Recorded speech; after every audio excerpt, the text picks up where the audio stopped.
знаю, як це виходить, але всі дороги на велопокатушці завжди ведуть у Макдональдс.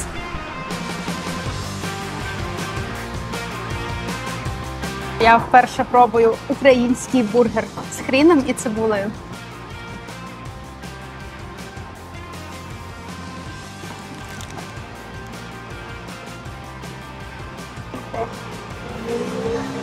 Ну, як вдома. Чорний хліб з котлетою просто такий домашній. Ну, таке, не знаю, на гривень 20, знаєш. Бутерброд просто. Не на 150. Хочеш спробувати? А який у вас самий улюблений бургер в матері? Напишіть. У мене це Beef Tasty Junior. Всім привіт! Сьогодні в нас спокійна, легенька покатушка. Виїхали проїхатися на шосерах по Києву. Нікуди не летимо, нікуди не поспішаємо. Взагалі, як основна мета, основна ціль поїздки, ми хочемо поїхати подивитися на Подільсько-Воскресенський міст. Його повноцінно запустили в роботу, відкрили нарешті, відкрили всі полоси і там є велодоріжка. Ми хочемо по ній проїхатись. Цікаво проїхатись по самому мосту, подивитися, які з нього види, як там в цілому. Тому їдемо!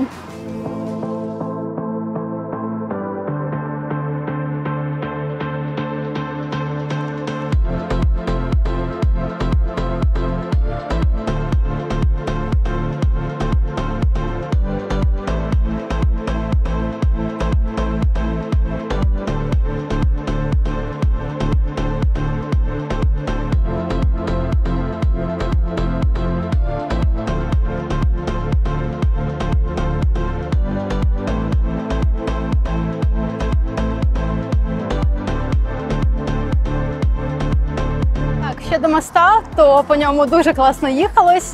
Не знаю, чи поки він новий і свіжий, я сподіваюся, що і надалі так буде. Ідеальний асфальт, розмітка, окрема полоса для велосипедів.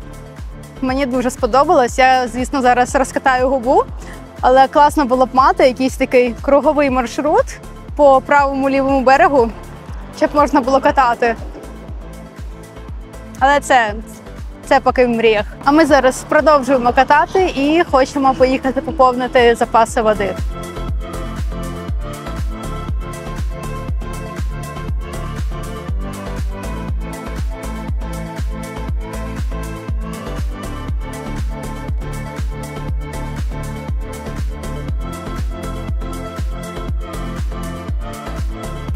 Ой, направо, нам треба срочно направо.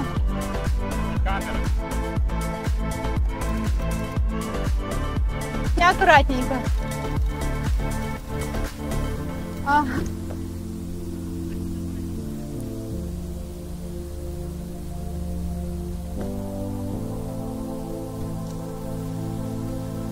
Окей. Так. Так.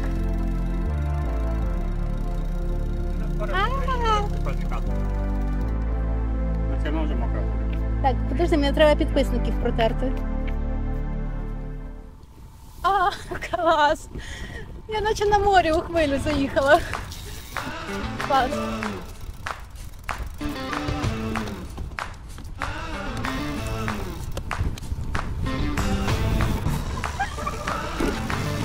Ти чув, що я казала? Ні. Як на морі у хвилю запригуєш. Угу, класно. Ну що? Будеш? Ні, поїхали. Поїхали. Макдональдс?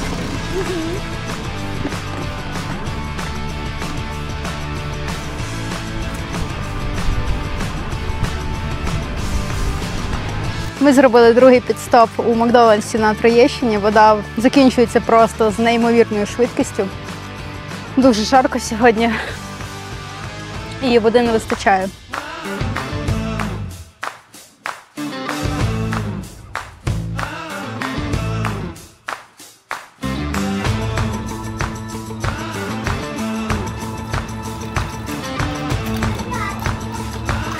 Знаєш, що я тільки подумала? Я ж повз воду проїжджала з камерою, а вона ж в мене була надломана. Туди могла волога попасти. Там же якісь чіпи, датчики.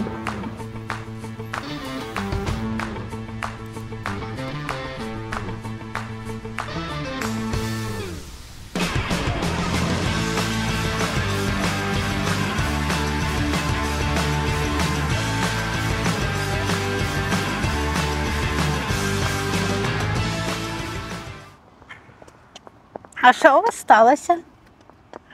Прокол. Перший прокол сезону? Перший? Чи ні? Ні, не перший. Ні? А який вже був? Другий. На шосері? Чи в цілому? Ну? Забула?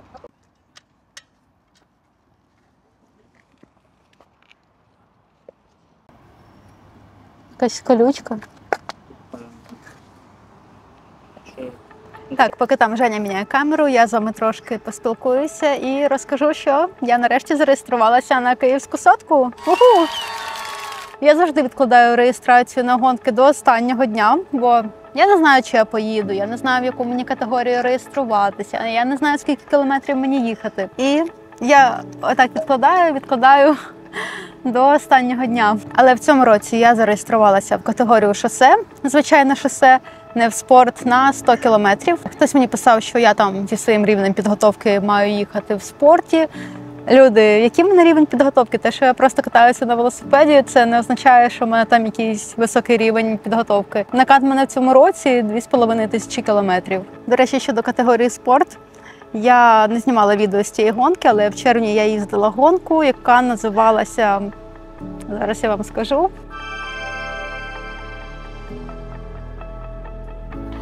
Називалась вона «Долина двох рік». Я зареєструвалася в категорію спорт. Там була також гонка на 80 кілометрів. Я думаю, що там категорія спорт, я десь стартану всередині. І якраз там, може, десь ззаді буду сидіти в групі. Це я собі так придумала, надумала. Я дійсно стартанула всередині.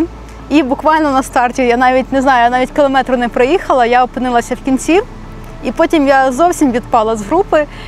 Я їхала потім з якимось чоловіком, він також відпав. І отак, зі 120 людей, ми двоє їхали десь аж в кінці, і я приїхала, мабуть, саме перша, але з кінця. Тому я вирішила так, я зареєструюсь у звичайну категорію, не в спорт. Цього року зареєстровано 700 чоловік. Я подумала, так, стартану я вже спочатку. І отак потихеньку, коли я буду там відпадати від основних, я буду за якісь групки цеплятися, щоб мені було легше їхати. І так легенько доїду. Ну це я знову так планую. Я взагалі не планую гнати на цій сотці. Знову ж, як вийде, якщо в мене там будуть сили, ну що ти кажеш, ну я реально... Я на кожну гонку, коли їду, я ніколи не планую гнати. Я думаю, ой, та не хочу навантажувати серце. Краще я подбаю про своє здоров'я і буду їхати на пульсі, ну хай 170 робочий пульс. А вона до того, що я зараз собі також кажу, що це 80 кілометрів по шосе, по жарі, по горках. Я не буду гнати, але я знаю, що коли ми всі стартанемо групою, то я ж також захочу швидко їхати. Коротше, я буду дивитися по факту. Як в мене буде получатися, так хай получається. Все, я заглючила, я до чогось вела і я забула, до чого я вела. Я була до того, що я приїжджаю на старт гонки на цілі того, що я буду гнати так, щоб я прям зайняла перше, друге, третє місце. Ну, на перше я точно не їду. Якщо займу хоча б третє, я буду щаслива, звичайно. Але якщо в мене будуть сили і там буде натхнення, в мене буде багато енергії, я постараюсь викластись. Ось до того я вела, що спеціально я гнати не буду. Віримо. Я повірю. Я повірю.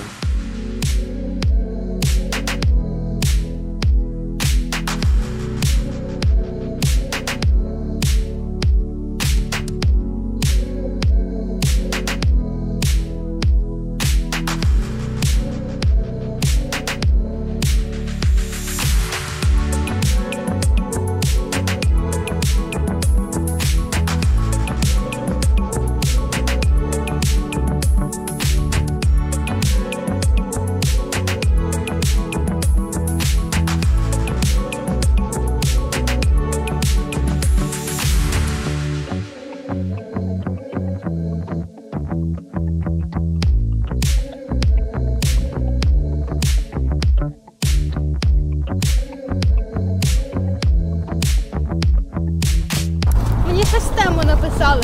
Власник тему пише, що він хоче зі мною колаборацію.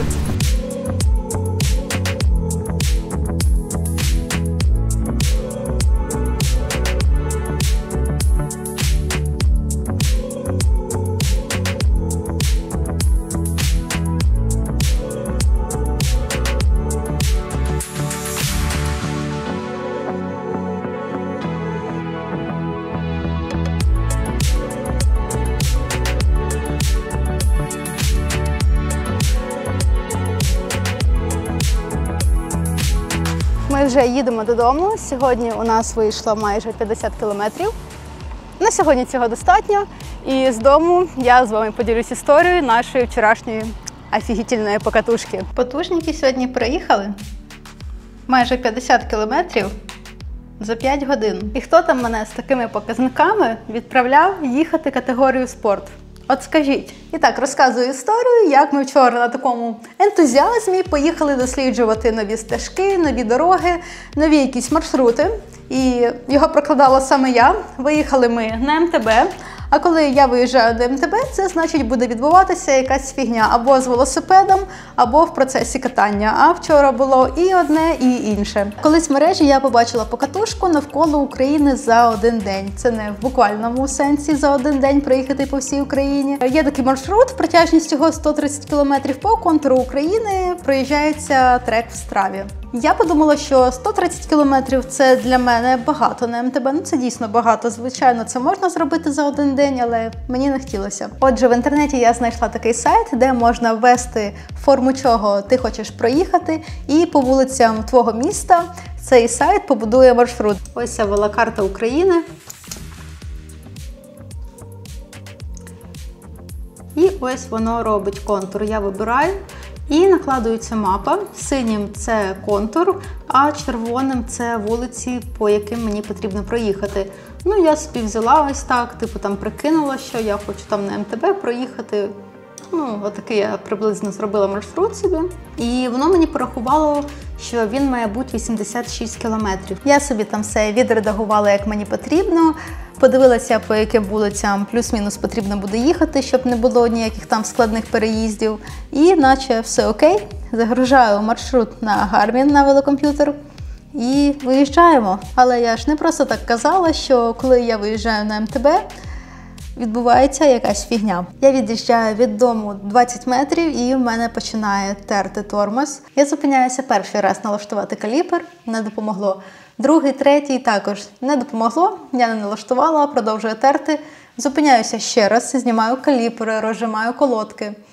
Ставлю його на велосипед, налаштовую заново. Окей, супер, все працює, нічого більше не треба. Ми приїжджаємо на точку старту і я вмикаю трек на велокомп'ютері. Я не часто використовую велокомп'ютер для навігації, майже ніколи. Хоча я загружала на нього маршрут сотки, коли ми робили прокатку, і він доволі непогано показував.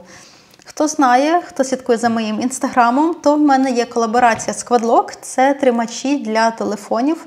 Ось, наприклад, це в мене велосипедні. Коли люди бачать, що я використовую телефон в комбінації з велокомп'ютером, вони мені пишуть: ой, то ти що, лашпетка, да у тебе же Garmin, да, це ж велокомп'ютер, який спеціально зроблений для навігації. Я думаю, окей, ну, раз люди пишуть, що це такий класний велокомп'ютер, то треба ж його спробувати використати в таких умовах, ну, в їзді по місту, бо я використовую Google Maps, і мене це влаштовує. Ось для порівняння, як виглядає екран велокомп'ютера і екран телефону.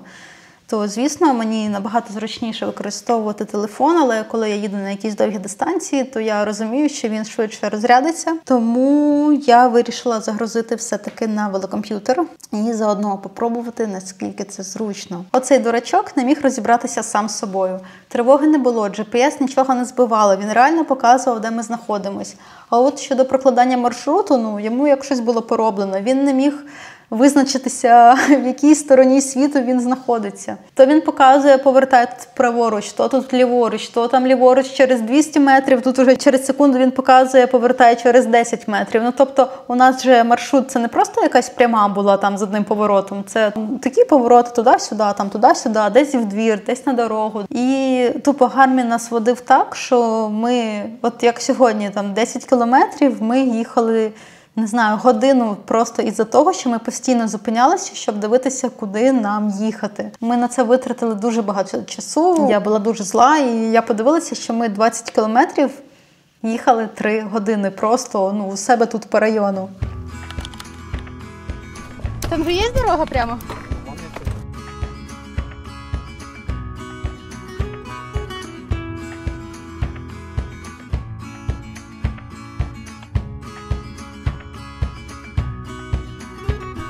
Я дуже зла.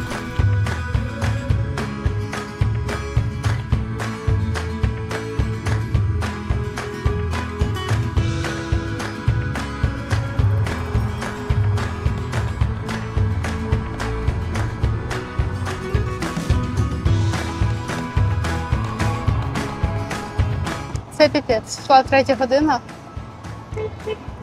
Ми проїхали тільки 20 кілометрів.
Все, сьогоднішня наша покатушка за один день навколо України.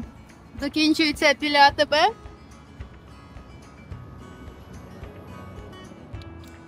Бо маршрут неправильно проклали дорогами, по яким їздити не можна. Дурачок Гармін не міг нас повезти як треба. Так що наступна покатушка, я навіть не знаю, куди нам їхати і де нам брати маршрут. Я бачила, один чоловік їздив, але ще рік тому.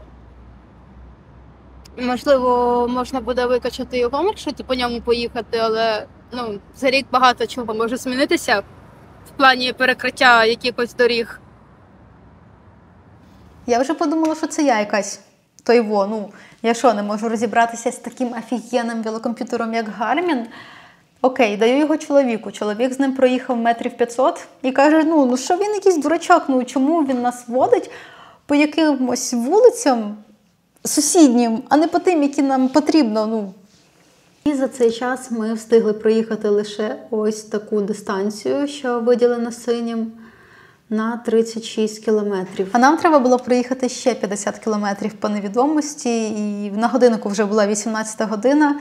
Ми розуміли, що якщо ми ще раз попадемо в якісь хащі, на якусь невідому дорогу, то ми і до комендантської години не встигнемо повернутися додому, тому прийняли рішення повертатися. І, можливо, це мені знак звище, тому що якраз у мене буде колаборація з велокомп'ютером, який також позиціонує себе в основі як навігатор, тому це буде чудовий час, чудовий момент ще раз проїхатися по цьому треку і потестувати, як буде працювати той інший велокомп'ютер. Тому, люди, хто використовує Garmin для навігації, напишіть мені якісь лайфхаки, напишіть свої налаштування, тому що ми вже вимкнули автозбільшення екрану, тому що він у нас мигав постійно. То велика карта, то маленька, то велика, то маленька. Вимкнули автоперекладання маршруту, тому що він нам постійно змінював маршрут. Ми не могли навіть розібратися, куди нам їхати. Ось такі у нас вийшли історії вихідного дня. Хто знає якісь класні так само арт-маршрути по Києву, будь ласка, поділіться, бо якось хочеться розбавити свої звичайні маршрути, які вже набридли. Діліться, будь ласка, зі мною, і мені також буде цікаво по ним проїхатися. Я вас попрошу поставити лайк на це відео, не забувайте підписатися на мій канал, тому що наступне відео буде з Київської сотки, а я знаю, як ви любите відео з гонок, тим паче з такої масової події. А поки ви чекаєте відео, можете переглянути відео з минулої Київської сотки за 24 рік. Воно також набрало дуже багато переглядів, тому, щоб не пропустити, підписуйтесь і до зустрічі!